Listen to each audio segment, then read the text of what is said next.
ఇంకోటి ఏమనుకుంటానంటే వాళ్ళన్ని సంవత్సరాలు తపస్సు చేసి మెడిటేషన్ అనకూడదు, దాన్ని ఏమంటారు, మౌనంగా ఉండి వాళ్ళు సిద్ధి పొందుతారు కదా. సిద్ధి పొందిన వాళ్ళు ఎంతకాలం మనం చెప్పేది విని మనకు ఆశీర్వచనాలు ఇస్తారు అనేది ఒక చిన్న క్వశ్చన్ మార్క్ నాకు. అది కూడా నాకు నివృత్తి చెయ్యి. తప్పకుండా తల్లి. జై గురుదేవ. చూసారా శ్రీలక్ష్మి, అన్నపూర్ణమ్మ ఎంత మంచి ప్రశ్న అడిగారో. ఇది ఇలాంటి క్వశ్చన్లు అడిగితే నాకు కూడా చాలా ఆనందంగా ఉంటుంది. నాకు తెలిసిన విషయాన్ని చెప్పడానికి ఒక అవకాశం దొరికింది అని. మీరు భలే మంచి ప్రశ్న అడిగారండి. ఈ యోగులు, సద్గురువులు, ఋషులు, మహానుభావులు,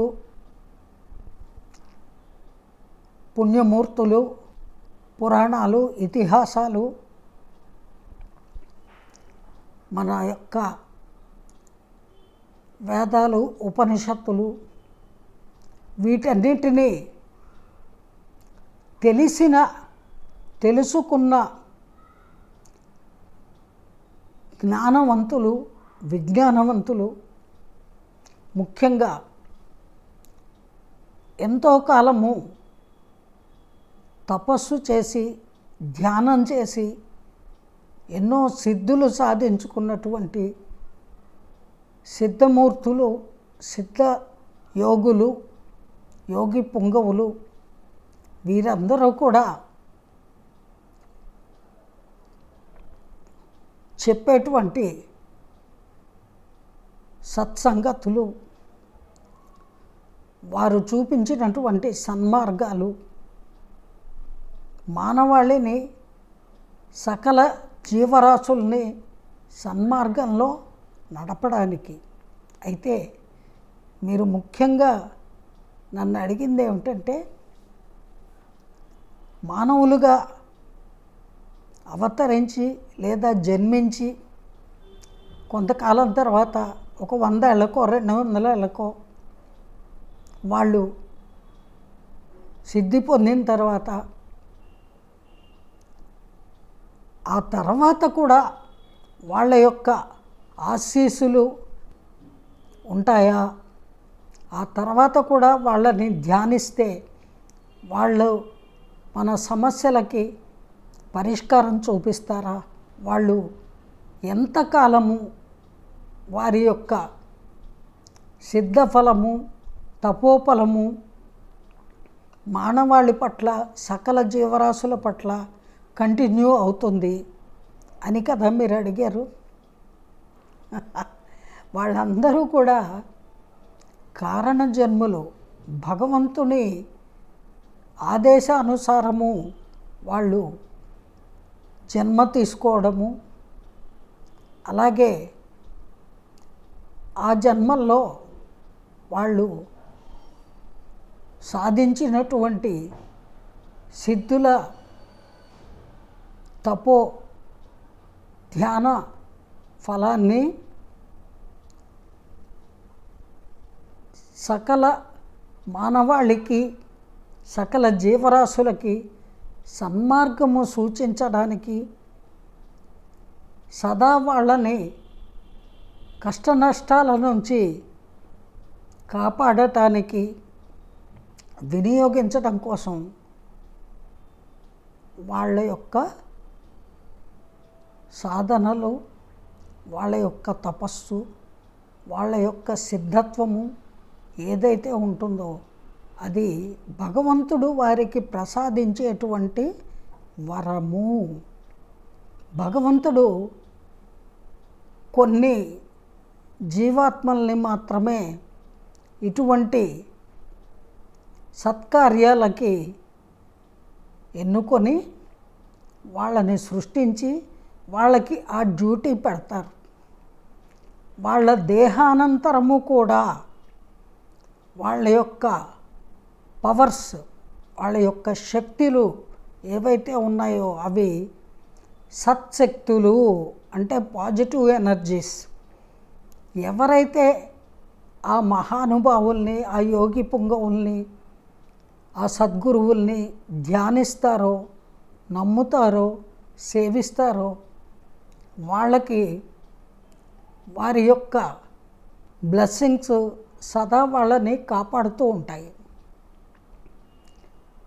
వాళ్ళు దేహానికి మాత్రమే ఒక ముగింపు పలకాలి కాబట్టి దేహాన్ని భగవంతుని యొక్క ఆజ్ఞానుసారము విడిచిపెట్టేస్తారు. కానీ ఆ పాజిటివ్ ఎనర్జీస్, ఆ పాజిటివ్ శక్తులు ఏవైతే ఉన్నాయో అవి నమ్మిన వారిని ఎల్లప్పుడూ వెన్నంటే ఉంటాయి, కాపాడుతూనే ఉంటాయి. వాటికి స్టార్టింగ్ ఎండింగ్ అనేది ఉండదు.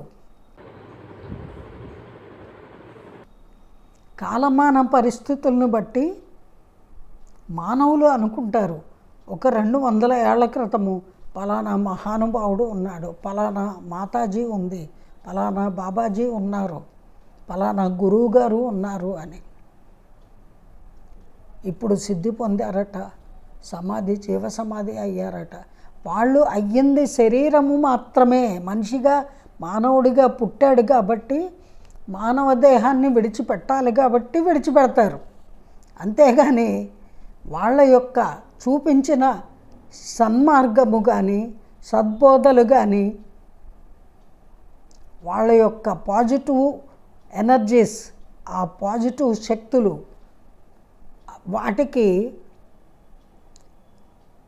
అంతము ఆది అనేటువంటివి ఉండవు. ఎందుకు ఉండవు అంటే ఆ శక్తి అంతా కూడా భగవంతుడే కాబట్టి.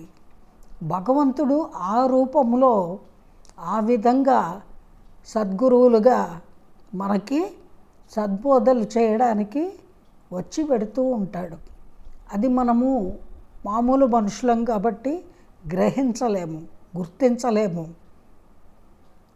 అది మన యొక్క గ్రహణ శక్తికి అందనటువంటి అద్భుత శక్తి, భగవత్ శక్తి. ఆ భగవత్ శక్తికి అంతం అనేది ఉండదు. అది నిరంతరము ఉండేటువంటిది, శాశ్వతమైనది, సత్యము, నిత్యము. అంచేత ఒక సద్గురువును భగవంతుడిగా ఎవరైతే భావించి, సాక్షాత్తు భగవంతుడు ఎలా ఉంటాడో మనకు తెలియదు, సద్గురువే భగవంతుడు అని భావించి సేవిస్తారో వారికి అదే విధమైనటువంటి రిజల్ట్. ఏ భావనతో, యద్భావం తద్భవతి అంటే ఏ భావనతో గురువుని దైవంలా భావిస్తారో, దైవంలా సేవిస్తారో అలా దైవీ బ్లెస్సింగ్స్ మీకు లభిస్తాయి. దైవపరమైనటువంటి రక్షణ, ఆ రక్షణ జోన్లో మీరు ఉంటారు. అందుకని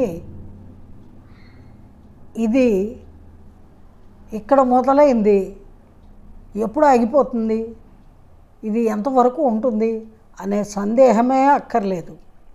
అది అసలు మొదలవ్వల, అది మొదటి నుంచి ఉంది, ఎప్పుడూ ఉంటుంది. ఆ కాలంలో కనుక పుట్టి ఉంటే, ఫర్ ఎగ్జాంపుల్ ఆది శంకరాచార్యుల వారు జీవించి ఉన్న కాలంలో పుట్టిన వాళ్ళు ఉంటే వాళ్ళకి ఆ కాలంలో ఆయన మామూలు మనిషిగానే అనిపించి ఉండొచ్చు. కానీ ఇన్ని వందల సంవత్సరాలు, వేల సంవత్సరాలు గడిచిపోయాక భగవత్పాదులు వారు మనకి సాక్షాత్తు ఈశ్వర స్వరూపులు. ఎందుకని? ఆయన సూచించినటువంటి ధర్మము, వేద మార్గము, అద్వైత సిద్ధాంత సారాంశము అంత అనిర్వచనీయమైనటువంటి భగవత్ శక్తి కాబట్టి. అంటే సాక్షాత్తు భగవంతుడే ఆ రూపేణ అప్పుడు వచ్చి ఆ కాలమాన పరిస్థితుల్లో ఆ విధమైనటువంటి సద్బోధలు చేసి వెళ్ళిపోయారు. కానీ అవి ఆ బోధలు ఇప్పటికీ ఉన్నాయి, ఎప్పటికీ ఉంటాయి. అలాగే సద్గురువులుగా భావించేటువంటి వాళ్ళు షిరిడి సాయిబాబా కానీ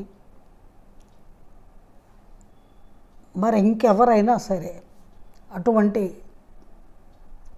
సద్గురువులు, జగద్గురువులు, యోగి పుంగవులు వారందరూ కూడా సర్వమానవాళి సకల జీవరాశి శ్రేయస్సుని కోరి ఈ జగత్తులో ఉన్న సకల ప్రాణికోటిని సన్మార్గంలో నడపడానికే, అందుకే వాళ్ళు జన్మలు తీసుకునేది. అందరూ యోగులు కాలేరు, అందరూ సిద్ధులు కాలేరు, అందరూ మహానుభావులు కాలేరు, అందరూ జగన్మాతలు కాలేరు. కానీ కొన్ని కోట్ల మందిలో ఏ ఒక్కరికో జన్మాంతర సుకృతం వల్ల జన్మజన్మలుగా చేసినటువంటి పుణ్యం వల్ల భగవంతుడు ఆ సత్యోగాన్ని పెట్టి పుట్టిస్తాడు. వారి ద్వారా మనకి సత్సంగతులు, సన్మార్గము బోధించి వారి దేహానంతరము కూడా వారిని సేవించే వారందరికీ, మనకి అంటే వారిని సేవించే వారందరికీ, ధ్యానించే వారందరికీ, పూజించే వారందరికీ రక్షణ కలిగే ఏర్పాటు భగవంతుడే చేశాడు అని మనం అర్థం చేసుకోవాలి తల్లి. జై గురుదేవా. మ్మ్.